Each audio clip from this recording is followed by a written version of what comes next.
A lot of changes happening right now, and Uranus and Gemini has moved this last weekend. You could be feeling stress.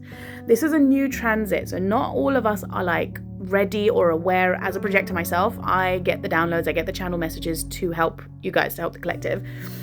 I've just been talking to a friend. Now, I've been feeling very teary, very emotional. I'm a Gemini sun, a Gemini rising, and I'm Aquarius moon. So I know the Pluto transit. Pluto's also going into retrograde coming 5th of May.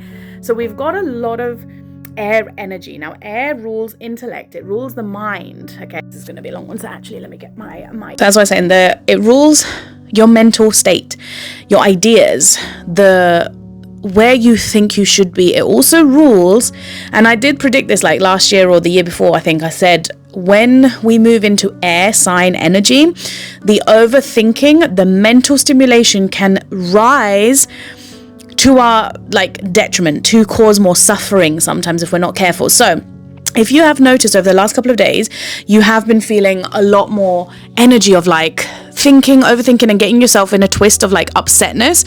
Maybe you've been carrying baggage of stuff that you know you were supposed to let go of and you've not let go of it yet, or you're working through it. There could be beliefs that are coming up that's like really tough to work with. There could be subconscious stuff that's coming up that maybe you thought you were okay with and now you're like, no, this is not okay, and you're having to let go of it. There's like all sorts of scenarios I can give. And the key here is to really reflect on the current moment. So what I can say for you is, couple of you, like for example, for me in my business, right? There's been this lull. Like I have been posting old tarot videos on here just to keep the algorithm happy.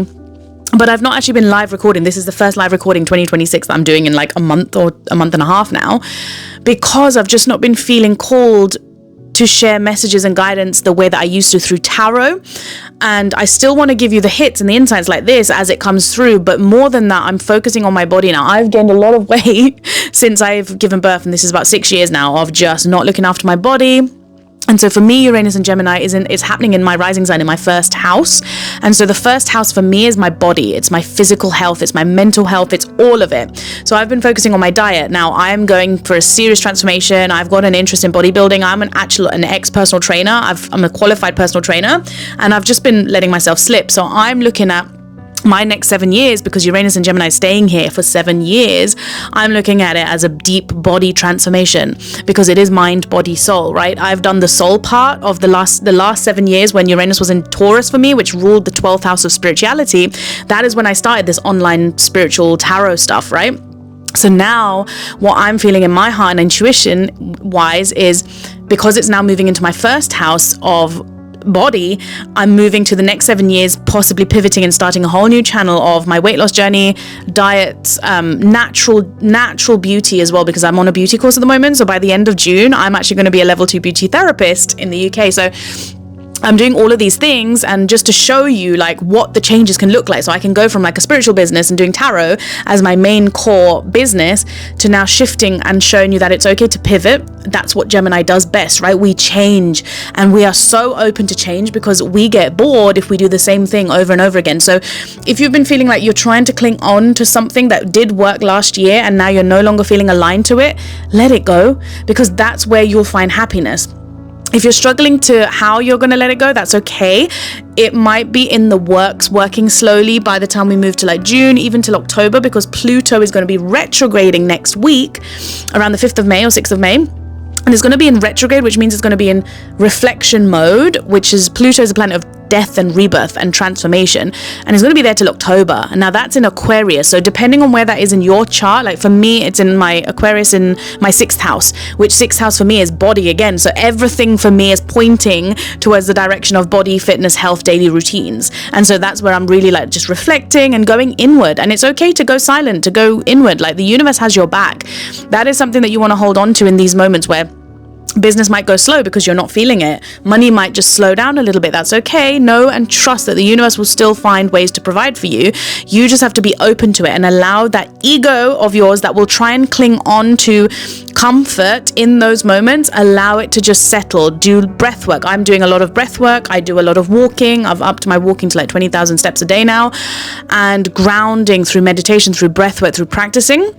And reminding yourself that any time that you're feeling fear, anger, teary, is because you are holding on to something that is needed to be let go of right now. So I hope this helped. Drop in the comments like whatever your stuff that is happening to you, if this resonated and what is going on for you, because like I say, this is a new transit that none of us have actually experienced. If you're like my age, or like for 84 years basically, if you're under the age of like 84, this is something that has never happened in our lifetime, and so it's very new energy, and we are just able to channel it as it comes through the body. And us Gemini sun risings, we are going through this first, and so you're going to feel it depending on where it falls in your chart, right? I'm also an early degree moon in Aquarius and midheaven in Aquarius, so I feel the Pluto transits very, very fast, and that's where I'll come on and channel. And so I am going to be leaving, I think, this channel quite live to open up to this type of filming, but I am going to start a new channel, I feel like. So yeah, let me know what's going on for you. Don't be afraid of the tears if they are coming up. Don't be afraid of the breakups, the hiccups. If there are certain topics and things going on, break your ego. Allow yourself to be fluid instead of rigid, like fixed signs. If you have a lot of fixed energy in your chart, this is the time where you want to be really looking at where is your ego holding on to beliefs that don't need to be held on to. That could be something as well. If you have this idea in your head and you're just not willing to budge, is it worth the pain and the suffering that maybe you're causing yourself or other people? Like, there's so many different angles that you can look at this from, depending on your situation. If you want my advice and my guidance on this, again, drop me a comment. And if you want to book a reading, that's also available now for a little while, and then I might take them off depending on where my journey takes me as well. So lots of love. Mwah.